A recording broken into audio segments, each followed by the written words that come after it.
Le coach Sébastien Gardiou, je vous le disais, il a répondu aux questions de notre envoyé spécial Paul Tellion. C'était juste avant cet échauffement, on l'écoute. Après votre victoire face aux Pays-Bas 31-25 jeudi, à quel genre de match vous attendez aujourd'hui? Alors, je m'attends à un match totalement différent. Je ne suis pas sûr que les Pays-Bas aient particulièrement apprécié cette première opposition.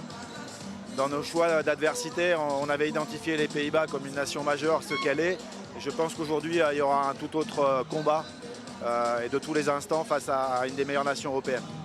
L'idée, c'est de réitérer avec une défense agressive, comme jeudi, pour aller marquer facilement en contre-attaque également? Oui, globalement, c'est ce qui fait l'ADN de l'équipe de France, cette capacité à récupérer des ballons. Par contre, il est probable qu'on change l'organisation de notre défense, rester sur quelque chose d'étagé pour récupérer des ballons, mais sous une autre forme.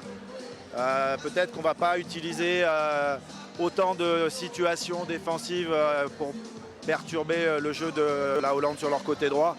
On essaie de travailler et de proposer d'autres choses de façon à identifier nos lacunes pour qu'on puisse, dans un avenir proche, faire les corrections idoines. Allez, on va prendre la direction de Chartres avant le coup d'envoi de la seconde période. Léna Granvaux fait le bilan de cette première partie de match au micro de Paul Tellion.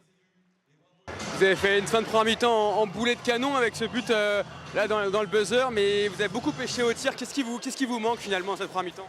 Je pense tout simplement qu'il nous manque du rythme. On est très lente dans le début de match. On n'arrive pas à trouver notre rythme. Elle calme tous les ballons, donc c'était un peu compliqué. En défense aussi, on touchait personne. Donc voilà, là, on a remis du rythme, on a remis des montées de balles et ça joue beaucoup plus vite. Et je pense que c'est ce qui nous convient. C'est quoi le discours à avoir pour la seconde période? Je pense qu'il faut continuer sur cette lancée. On a un banc, on peut faire tourner. Maintenant, il faut juste profiter et mettre un peu plus de continuité dans notre jeu parce qu'on perd beaucoup de ballons et on est chez qu'au tir. Donc en fait, le jeu en lui-même n'est pas si mauvais, mais juste il faut qu'on mette de la sérénité dans notre jeu. Merci beaucoup, bonne seconde période. Tiens, Lillouborg, justement. Et vous voyez, oui, Lillouborg au micro de Paul Tellion en direct. C'est un ouf de soulagement, vous avez dû cravacher pour remporter cette victoire dans les dernières secondes. J'ai pas compris. C'est un ouf de soulagement, vous avez dû cravacher.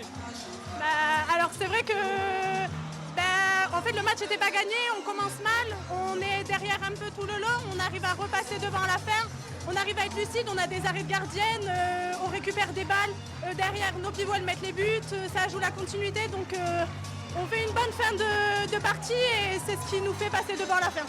Qu'est-ce que vous avez fait de mieux en seconde période par rapport à la première période justement? Je pense que sur la première période on met moins d'intensité en défense, on prend peut-être plus de buts, on n'était peut-être pas dedans dès le début et elles ont pris le large, elles ont mis de l'intensité là où nous on en avait peut-être moins. Et en deuxième on a réussi à réguler, on les a maintenues sur le grand espace, on les a fait courir et je pense qu'elles ont fatigué quoi. Il y a un vent de fraîcheur cette équipe de France dont vous faites partie. Il y a un vrai vent de fraîcheur, ça fait du bien aussi pour vous maintenant, il faut s'apprivoiser pour la suite. Ah oui, c'est sûr, ça fait du bien. En plus, on est bien entourés.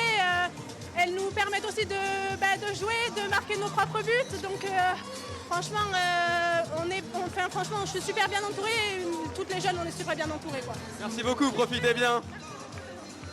La jeunesse et la fraîcheur de Lillouborg au micro de Paul Tellion en direct de Chartres. On va marquer une très courte pause et puis on retournera à Chartres pour d'autres réactions de nos handballeuses françaises victorieuses. Donc ce soir 31 à 28. Juste après, on prendra la direction de Miami pour l'e-prix de Miami. Mais d'abord une courte pause et on revient à Chartres pour débriefer ce match.